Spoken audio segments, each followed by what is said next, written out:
green chili. Lagyan natin mantika, tapos lagyan natin yung bawang, luya. Ayan.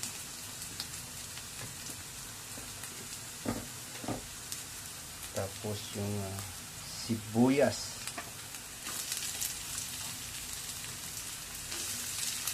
Maraming sibuyas, maraming bawang. Ayan, luya.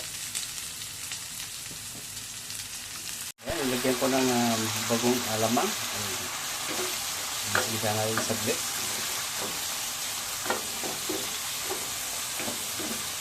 Para sa ating Bicol Express. Lagyan na natin yung ating pork. Ayan. Mahirap.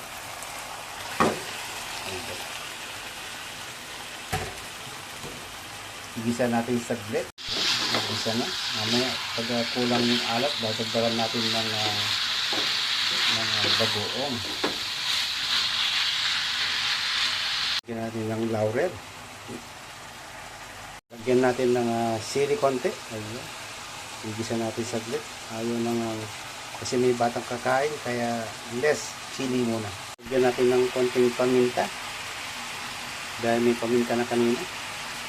Lagyan na natin yung unang gata, yung coconut milk. Dahil mahal ang gata rito, ayan, yan muna ang lalagay natin, yung coconut milk muna. Ayan, nilagay ko na yung coconut cream niya.